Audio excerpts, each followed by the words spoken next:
আসসালামু আলাইকুম।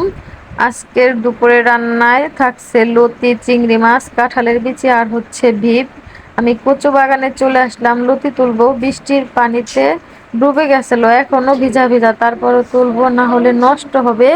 তোলার পরে দেখছি পেঁপে গাছে দুটা পেঁপে পাকা, কিন্তু গাছ হচ্ছে বেশ লম্বা।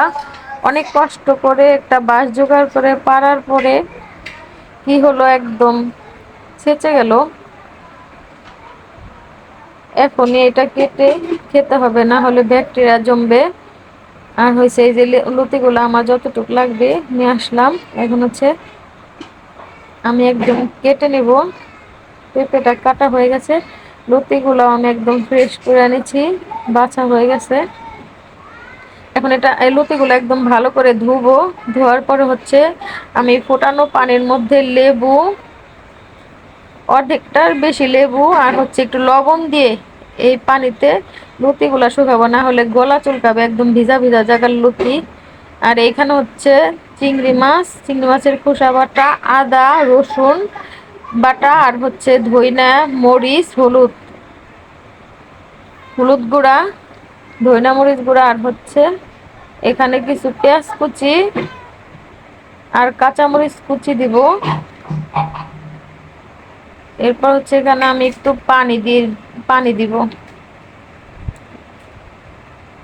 এখন এই সব কিছু গরম তেলে দিয়ে আমি কষাবো, ঢেকে দিয়ে কষাবো, ঢেকে ঢেকে একদম যখন তেল উপর দিকে চলে আসবে তখন হচ্ছে আবার লতি দিয়ে বেশক্ষণ কষাবো।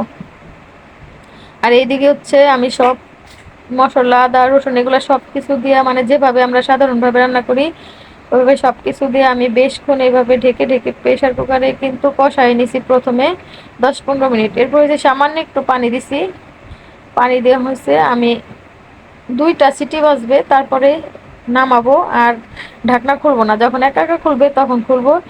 মাংস কিন্তু একদম সফট হয়ে যাবে। আর হয়েছে এইখানে আমি এই যে তেল উপর দিকে উঠে আসছে, এখন হচ্ছে কচুর লতিগুলা দিয়ে আবারও কষাবো। আর যে লেবুগুলা দিয়েছিলাম ওগুলো আমি উঠায় ফেলে দেবো। এখন ভালো করে অনেকক্ষণ কষাবো। আর হচ্ছে রসুন কুচি তো অবশ্যই দিতে হবে। একদম এটাকে এখন অনেকক্ষণ আমি কষাবো ভালো করে। আর হচ্ছে কিছু কাঁঠালের বিচি দিয়ে দিছি। অনেকক্ষণ কষানোর পরে কিন্তু আমি এখানে একটু পানি দিয়ে দিছি। এখন এই পানিটা দিয়ে আমি ঢেকে রান্না করব, একদম যখন শুকাবে পানি ওই পর্যন্ত। আমার সবকিছু রান্না করা হয়ে গেছে, এখন হচ্ছে আমি খেতে বসে গেছি। আর এত ভিজা জায়গার লতি কিন্তু একদমই গলা চুলকায়নি, আলহামদুলিল্লাহ, খেতেও ভালো লাগছে।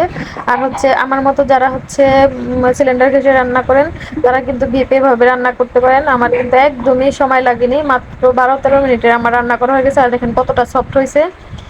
আর খেতেও কিন্তু ভালো লাগে এভাবে রান্না করলে। যারা এতক্ষণ আমার ভিডিওটা দেখছিলেন তাদের সবাইকে অসংখ্য ধন্যবাদ। আল্লাহ হাফেজ।